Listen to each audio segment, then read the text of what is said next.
So today, we are going to go through the atmospheric layers, which we now refer to as the atmosplanes. When we read through these and some of the traits they possess, we can see exactly what resides in each layer. We will redefine what mainstream calls these layers, as well as their functions.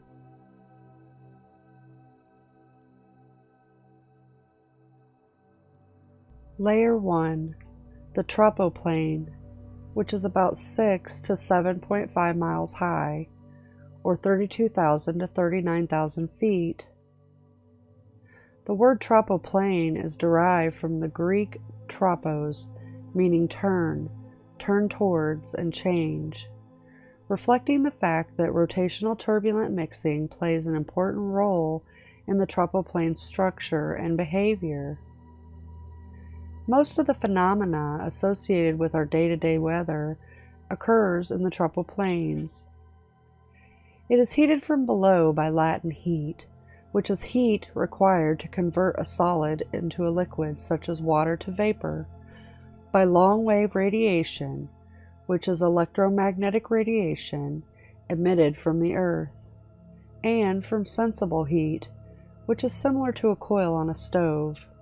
The heat rising from the spiral below in specific areas, coming up at angles.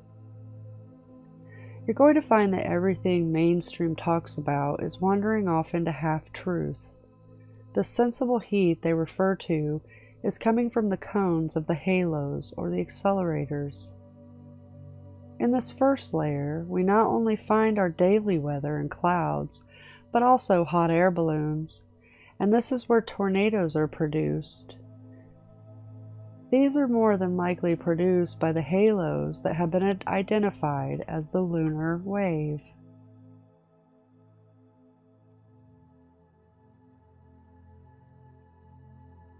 Layer 2, the tropopause, which is the boundary between the tropoplane and the stratoplane, with heights of about 4 miles to 11.5 miles, which is 21,000 feet to 60,500 feet.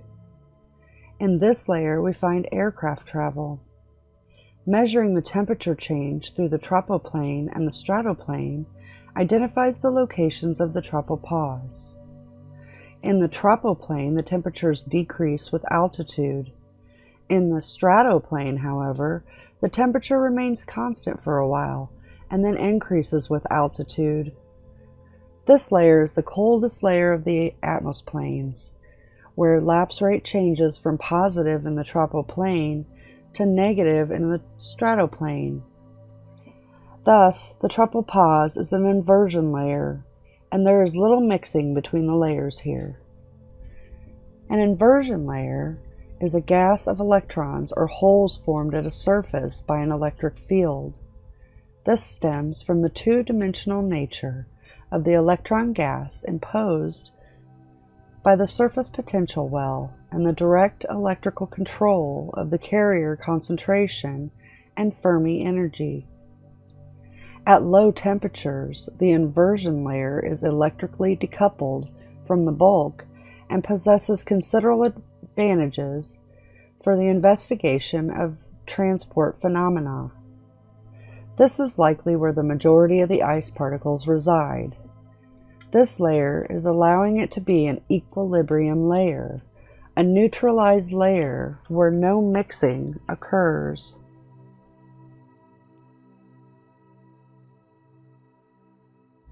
Layer 3, the ozone layer. This is about 20 miles high, or 105,600 feet. Ozone is a pale blue gas that condenses to a dark blue liquid at negative 112 degrees Celsius, or negative 170 degrees Fahrenheit.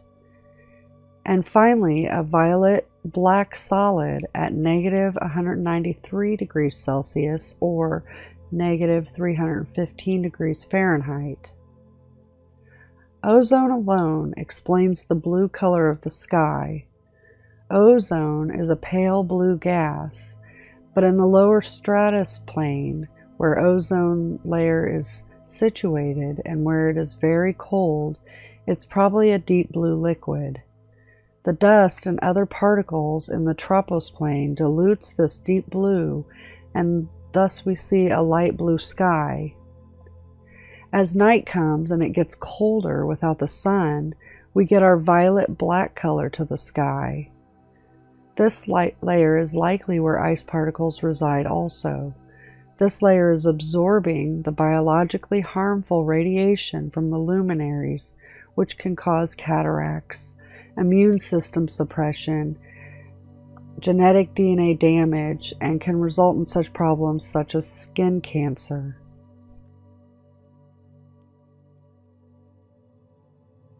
Layer 4, the stratoplane, residing between 9.32 miles and 37.28 miles, or around 40,000 feet to 164,000 feet high. In Latin, strata means a cover. The stratoplane is stratified, which is layered in temperatures, with warmer layers higher and cooler layers closer to our surface. This region is of intense interactions among radiative, dynamical, and chemical processes in which horizontal mixing of gaseous components proceed much more rapidly than does the vertical mixing. Stratoplanic circulation is a wave-driven circulation that is induced by the wave force by the westward propagating Rossby waves in a phenomenon called Rossby wave pumping. This is the pumping of vortice waves from east to west.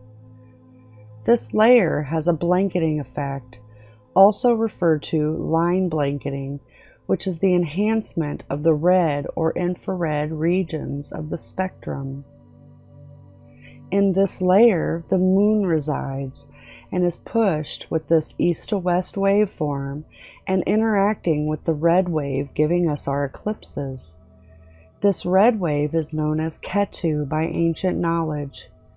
This is also why the moon halo appears larger than the sun halo, due to the proximity of the layer to the surface. It is the first and closest luminary to our surface. We consider it to be residing at the top part of this layer.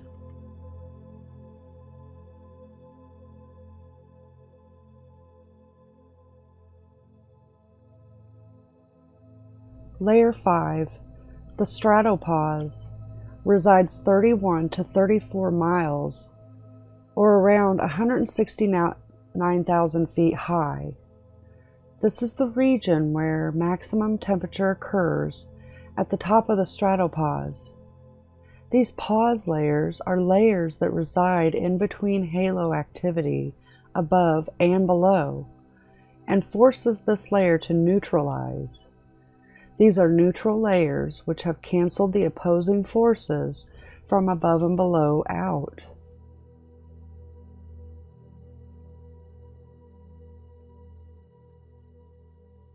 Layer 6, the mesoplane, residing at 30 to 50 miles, or 142,000 to 262,467 feet high. The main features in this region are strong east to west winds, atmosplanic tides, gravity waves. This layer is an electromagnetic layer that opposing forces of the positive and negatives are pushed up and down to reach their full electrical potential. This layer is the region of ionization, which is only present during the day. When night falls, the source of ionization is removed. The free electron and ions form back into neutral molecules. In this layer, there is a distinct type of aurora. This has been referred to as dunes due to the resemblance of sandy ripples on a beach. The green, undulating lights extend towards the equator. This aurora begins in the mesoplane and is about 60 miles high, or 315,000 feet high. This aurora is occurring due to the neutral nature of the mesoplanic layer. These high oscillating particles have yet to receive either a male, positive, or a female, negative charge.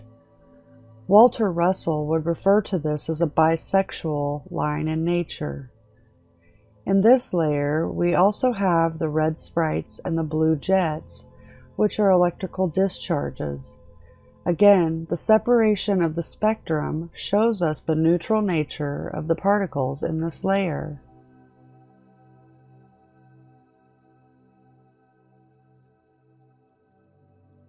At 50 to 65 miles high, or 262,000 to 344,000 feet, we have a 3-mile thick layer of unbound, non-ionized sodium layer.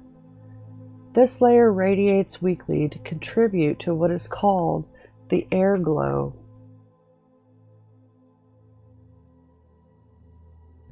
Layer 7, and the last layer we will look at today, is the thermoplane. This layer is the largest of all the atmosplanic layers, beginning at about 50 miles up.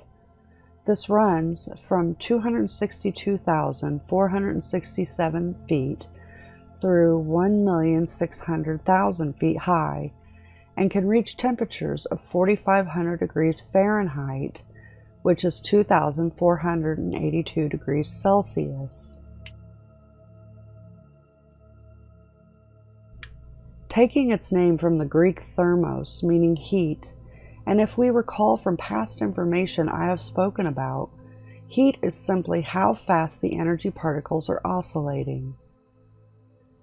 Within this layer is where the sun and all the processes involved reside. At these altitudes, the gases sort into a strata, which is a layer of material layered in parallel layers, one on top of the other. These are horizontal layers. The temperature increases with altitude in this layer, but are highly dependent on solar activity. The radiation is causing the particles in this layer to become electrically charged particles. The dynamics of this layer are dominated by atmosplanic tides, which are periods of oscillation. In many ways, they are comparable to ocean tides and are excited by day and night cycles. The sodium band that resides in this layer has about 400,000 atoms per cubic centimeter and is regularly replenished by meteors. If we recall the subject of meteors from past discussions, meteor showers are stemming from specific constellations at the same time each year and repeatable every year. This is a static buildup that must release during its cycle. In this layer, we also have solar XUV radiation, which is radiation that causes ionization and dissociation. This is where the particle receives its positive or negative charging, and the extent of the molecule dissociates is how well the conduction and electricity can occur.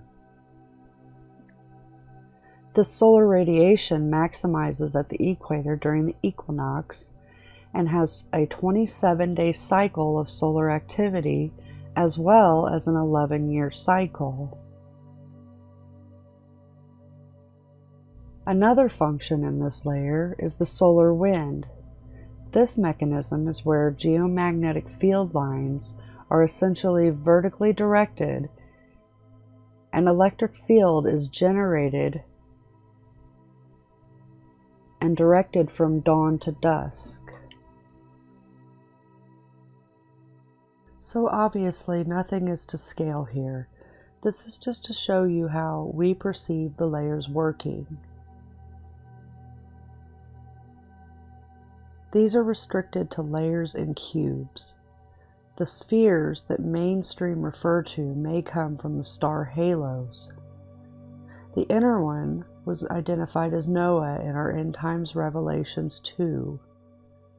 This is what they would look like with their rainbows, which we know now are created by all the halos.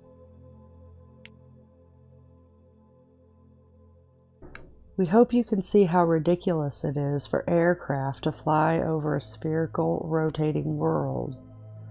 We live on a stationary plane here, folks.